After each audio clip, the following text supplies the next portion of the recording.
Bonjour à tous et à toutes, et bienvenue dans Bouge ton âge, le podcast où l'on parle psychomotricité et tout ce qui touche aux personnes âgées.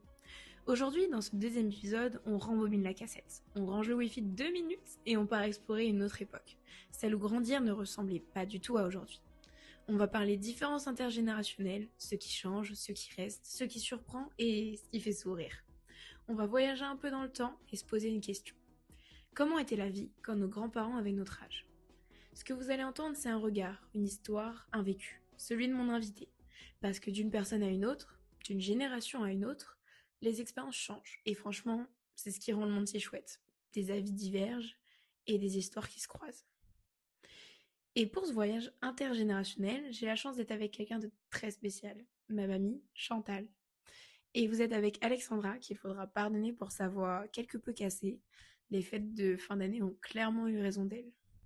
Pour être heureux, on n'a pas besoin de choses extraordinaires. Bouge ton âge, le podcast du partage. Pour commencer, peux-tu nous raconter comment était ta vie quand tu avais notre âge ? Bon, j'ai eu une vie un petit peu difficile puisque mon père est décédé quand j'avais 3 ans. Donc ça m'a pesé beaucoup. Et ma mère m'a mis en nourrice pour 1 mois. J'y suis restée 10 ans. Donc j'ai eu une grande sensation d'abandon qui ne m'a jamais quittée jusqu'à maintenant. Mais ceci dit, j'ai été chez des personnes très agréables, très joyeuses. Ma nourrice, entre autres, dansait en passant le balai. Donc j'ai eu beaucoup de gaieté dans ma jeunesse. Et à quoi ressemblaient tes journées, l'école, les loisirs à cette époque-là ? Alors l'école, j'étais dans une école privée, en demi-pension, très loin de la maison, à quand même 3 kilomètres à pied, matin, midi et soir, et assez stricte, tenue par des religieuses assez strictes. Oui, ce qui était assez habituel à cette époque peut-être ? Non, mais par d'accord. contre, c'était des écoles où les parents payaient très cher pour l'époque et fatalement, les professeurs étaient d'un haut niveau. Donc, j'ai arrêté l'école très tôt, mais j'ai quand même fait une année d'anglais. J'ai arrêté l'école à 13 ans, et chose qu'on ne faisait pas dans le public. D'accord. Quels étaient tes jeux ou activités préférées ? Ça dépend à quel âge. Dans l'enfance, On va dire les jeux qui t'ont marqué, qu'il y a peut-être moins maintenant.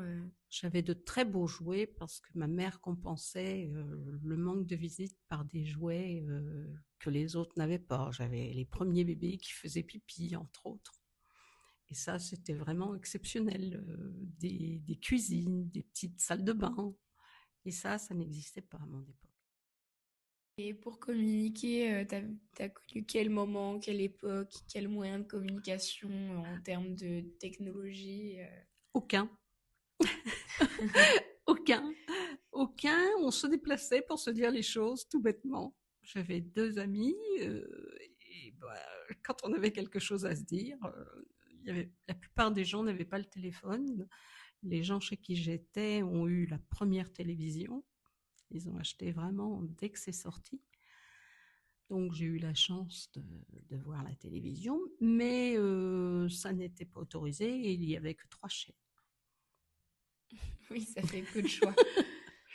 Oui, mais il y avait que des informations, hein. Il y avait un peu de chansons, c'est tout. D'accord. Et vous faisiez peut-être des lettres parfois Ah oui, beaucoup. Beaucoup de Beaucoup de communication courrier. par Beaucoup courrier. de courrier. D'accord. Si tu compares avec notre génération, qu'est-ce que tu préfères maintenant et qu'est-ce que tu préférais avant ? Ah bah la liberté quand même des femmes. Oui, bien sûr. Attention, il fallait quand même demander pour avoir un compte chèque. Nous, pour avoir un chéquier, il fallait qu'on demande à notre mari. On ne pouvait pas avoir de chéquier. Bon, ça, c'était un peu compliqué. Oui. Non, il y a quand même eu... Bon, après, on se les fait nous-mêmes.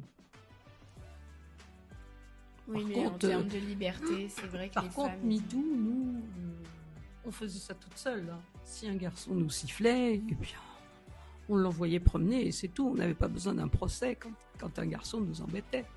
Tu vois, c'est l'extrême maintenant. Nous, c'est vraiment le début de la femme, la liberté. Après, il y a eu mai 68 et tout ça. Donc, on l'a pris, notre liberté. On fait partie des femmes qui l'ont pris. Et c'est très important. Y a-t-il quelque chose que tu aimerais nous transmettre ou que tu trouves important de garder de ton époque? Alors, ça va être un rapport avec le couple. Parce que je trouve que les jeunes maintenant qui se marient, j'entends, ou qui vivent en couple, abandonnent tout de suite. Une dispute, on se sépare. Et ça, je voudrais qu'ils gardent un peu nos idées. On essaie d'arranger les choses dans un couple. Ça, c'est quelque chose qui me gêne. C'est cette facilité on se dispute, il y a un petit accrochage et hop, on s'en va, on fait sa valise. Ça me gêne. J'aimerais que vous repreniez un petit peu faire des concessions. Voilà. Je crois que vous ne faites pas assez de concessions. C'est la seule chose que je vous reproche. Ah, ça va, si c'est la seule chose. Oui. On est chanceux.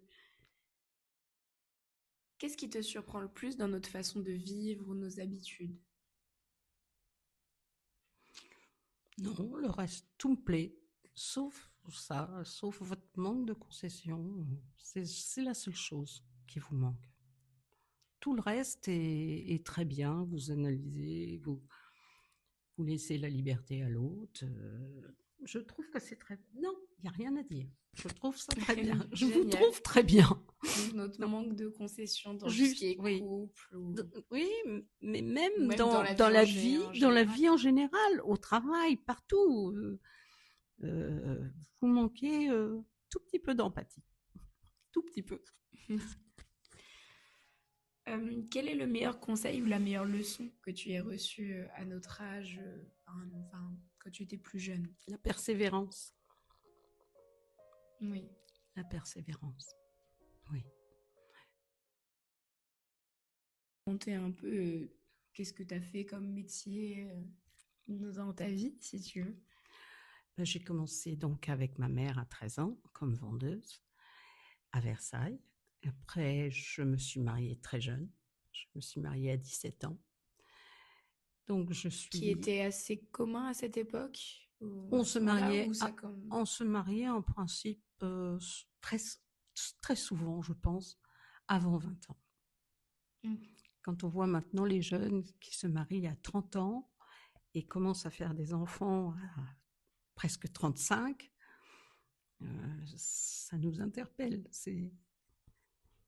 Oui, c'est différent. Voilà, oui. Est-ce que tu as quelque chose qui te vient, là, comme ça? Non, peut-être quelque chose sur la vie avant. Beaucoup de gens disent que c'était mieux avant. Et je crois que c'est un peu de ridicule. C'est vrai que c'est une phrase très générique qu'on entend souvent pour un peu tout. Je trouve que c'est ridicule parce que, bien sûr que les choses, on avait peut-être moins de mal à se les acheter, et encore. Mais il fallait travailler beaucoup pour les avoir. Oui. Il faut quand même réfléchir qu'à l'époque, pour s'offrir une salle à manger, il fallait travailler presque une année. Donc, c'était quand même... On désirait les choses.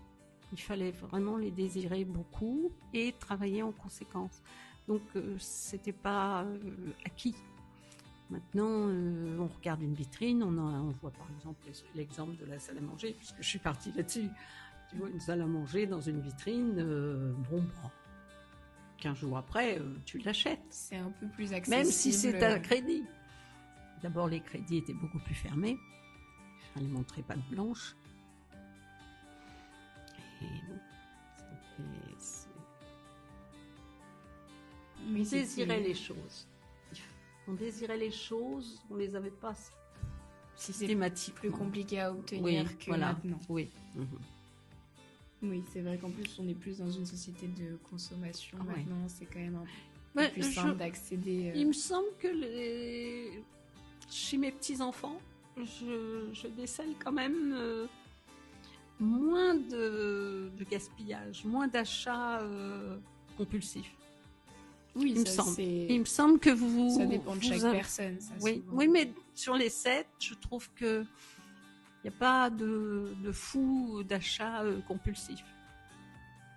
Dans la nouvelle génération, hein, pas celle Oui. d'avant. D'accord, bah tant mieux. C'est toujours bien. Enfin, De c'est un savoir. constat dans ma famille. Hein. Peut-être que c'est pas partout pareil, mais moi j'ai la section quand même 26-35. C'est large. C'est quand même à l'âge. À la différence de maintenant, je pense que dans l'éducation des petites filles aussi de ton époque, il y avait beaucoup de choses un petit peu obligatoires. Peut-être que tu as dû être obligée de savoir coudre ou je sais pas, certaines Oui. choses un peu primordiales. Ah ben, c'était dans l'éducation, c'était à l'école. À l'école, par exemple, une fille devait impérativement savoir tenir une maison, savoir coudre, savoir vraiment les choses utiles de la maison. Oui, l'éducation, c'était plus Voilà. sur le fait de tenir une maison. Oui, il y avait tout. C'était la femme accomplie. On apprenait à être femme accomplie. On apprenait la broderie, on apprenait tout ça à l'école. Alors, je ne sais pas si pareil, si dans l'école dite communale, ça se faisait. Je pense que la couture existait. Mais la broderie, les langues, les dessins, tout ça n'existait pas. Tu vois? C'était...